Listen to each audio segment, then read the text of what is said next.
Hey guys, welcome back to another episode of Awesome Build, where today we're going to be making a rubber mold and then casting it using some casting resins.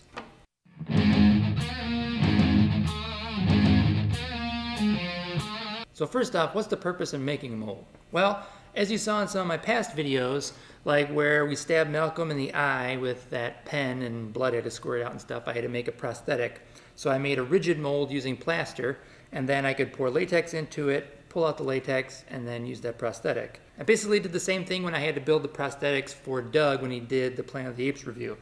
I sculpted the features using some clay and then built a box out of cardboard basically around it, and then poured in my plaster so that I could get my negative, and then I could pour my latex into this, and that's how I made the prosthetics for his monkey mask. So plaster molds or rigid molds are great for that kind of process where you're pouring something into it that is flexible that you can pull out. But if you're going to be making something that's rigid and going to stay rigid and you want to duplicate it, silicone molds are a better option. But when you're casting something or making something that's rigid that can't bend and stuff like that, you want to make a mold that's flexible or make a silicone mold like this. So in order to do that, today we're going to be using a product by Smooth On called Umu 30. Now there are a variety of different mold making companies out there, and you might be able to find some at your local art store, but Blix definitely carries a bunch of different mold making materials, and one of the more common ones that you're going to find is by Smooth On.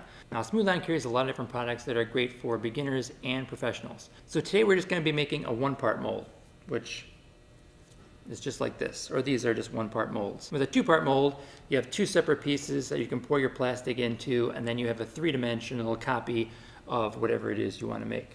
And for an upcoming build, we actually are going to be making a two-part mold as part of the build. So I wanted to give you guys some kind of an introduction into mold making before we tackled that project. So that's basically today we're just going to keep it simple and just make a one-part mold using the Umu 30, and mostly because the Umu 30 is really easy to use. It's a 1-to-1 by volume ratio, which just means you have equal parts A and B that you mix together to make your mold. So the type of mold we're going to be making today is what I call a scrap mold. And what that means is when I am making a larger mold and I'm pouring my resin plastics into it, I generally want to make sure that I have enough. So I usually make a little bit more than I think I need so that I don't run out. But it cures very quickly, and casting resins aren't really that cheap, and I would rather not waste it.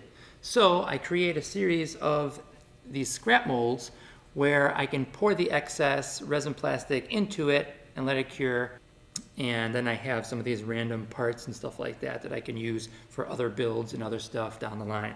Like this one is just simply a bunch of bolt heads and screw heads and machine screws and stuff like that. I just took a bunch of bolts and machine screws and pushed them into a piece of clay. I mixed up a rubber mold, poured it in, and basically it fit like this. When it's secured, I can pull it out, and now I can pour my resin in there when I have excess, and then I have all of these little parts, these different machine screw heads and bolt heads and stuff like that, that I can use for dressing up other things. For instance, the spaceship corridor that we just built, a lot of those different paneling and pieces and stuff like that, you glue a bunch of these plastic bolt heads and machine screws to it. It really gives it a cool look and texture. It makes it look more industrial, and you don't have to waste real hardware.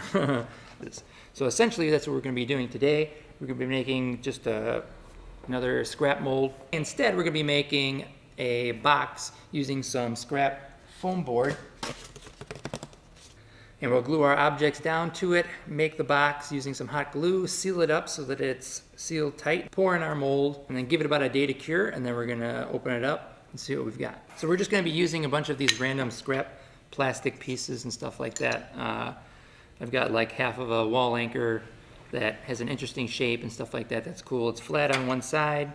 Some different plastic pieces from a toy car or something, or I'm not even sure where I got these, but it's some sort of end cap or something like that. I don't know, but I've got a few of these. I think they have an interesting look and shape. And for some of our future builds, like the spaceship corridor and stuff like that. We're going to be making a robot. We're going to be building model spaceships and stuff like that from scratch. We'll have all of these different kind of parts that I can use. Very ambiguous, and you can use them for multiple applications. And they're flat on one side, which makes them ideal for a one-part mold. All right, so we're going to cut out a chunk of our foam board here.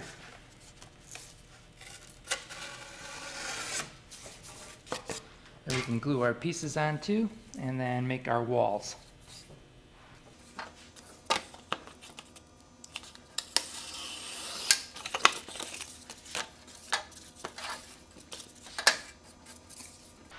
And now you can use a little bit of hot glue or some double-sided tape to kind of just glue these down. I'll probably use hot glue for this one.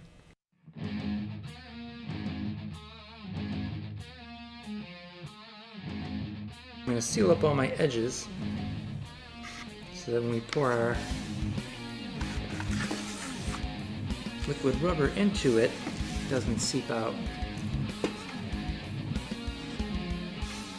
And make sure that you get all of the little stringy pieces out of there so that they're not laying across any of the pieces in your mold, because the mold will actually capture every single surface detail. All right, now that we have our box made and all of our pieces glued into the bottom of it, we're ready to mix our rubber mold and pour it in. All right, safety first. Make sure that when you're handling this stuff, you wear gloves and eye protection. All right, we're gonna open this stuff up. So we have our part A, part B, container to mix it in, some mixing sticks. I would suggest if you guys are gonna use this stuff, plan on using it all at once. Once you open it up, and even if you don't mix it together, but you just have equal parts open and you don't use everything, I would use it within the next few days of when you open it, because it does not have a very long shelf life at all. So whatever your project is, I would try and make it so that you're using all of the product up at once, or if you have like two separate projects or something, if you have two smaller molds that you want to make, then do them at the same time or within a day or two of each other, because you don't want to waste this stuff. A box like this costs roughly about $20 to $25, which isn't terribly expensive, but it's not super cheap either. So today we're going to be using all of it. So I'm just going to be pouring both these parts into our container.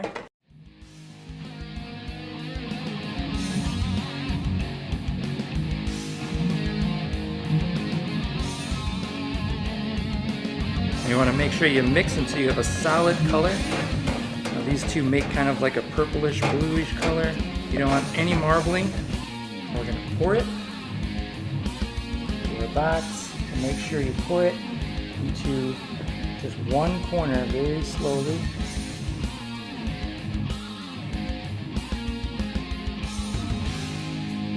And it'll self-level. And then tap on the side of your box to force out those air bubbles. Or bang on the table. Banging on the table or tapping on the side of the box. It's a good way to get those air bubbles to rise to the top, because you don't want them to affect the outcome of your mold. All right, so tomorrow we'll see what we've got. We'll pull our box apart, pull our rubber mold out, and see what happens. All right, so we've let it cure overnight. So now we're gonna tear open our box and see what we got.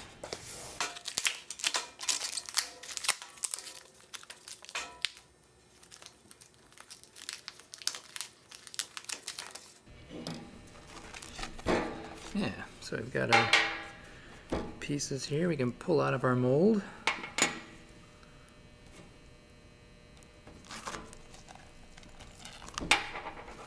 So now we're ready to mix and pour in our resin plastic.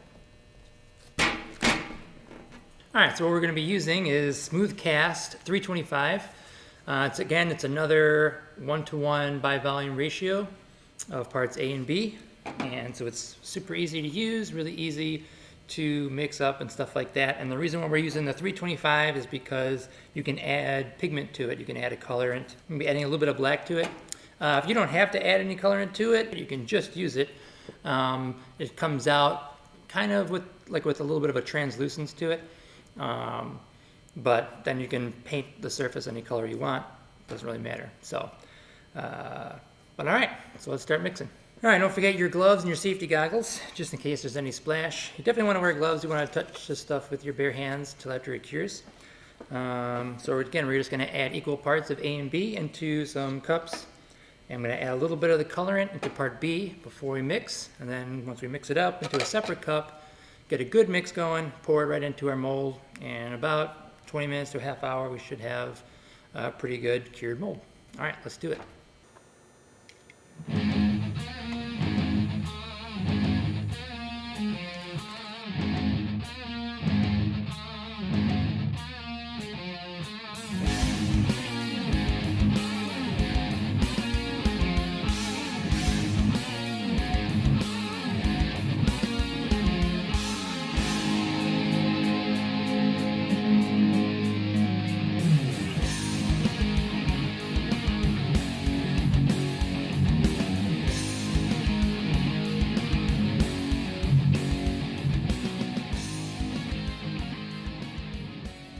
All right, that looks pretty good to me. We'll give that some time to cure. And yeah, then we'll pull it out of the mold and see what we got. All right, let's take a look at what we got. Let's see.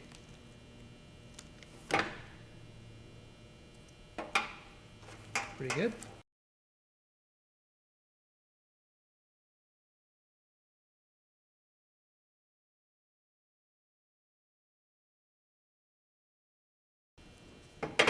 Pretty cool, exact reproductions of our molds. And actually, I don't see any air bubbles really or anything. They came out really well.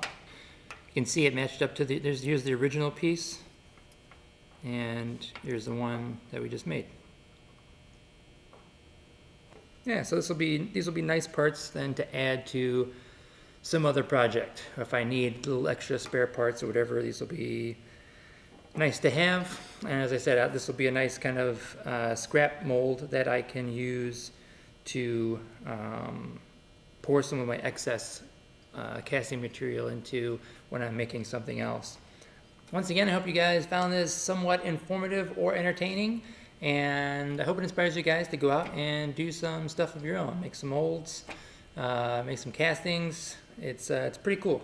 It's pretty fun when it all kind of comes together, and then you have these parts and stuff like that.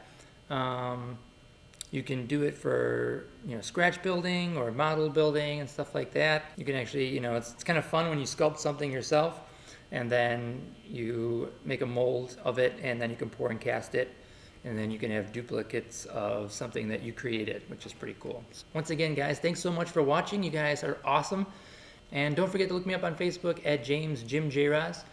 And yeah, see you next week. We've got some cool stuff planned for the future. And as always, you guys rock. See you next time.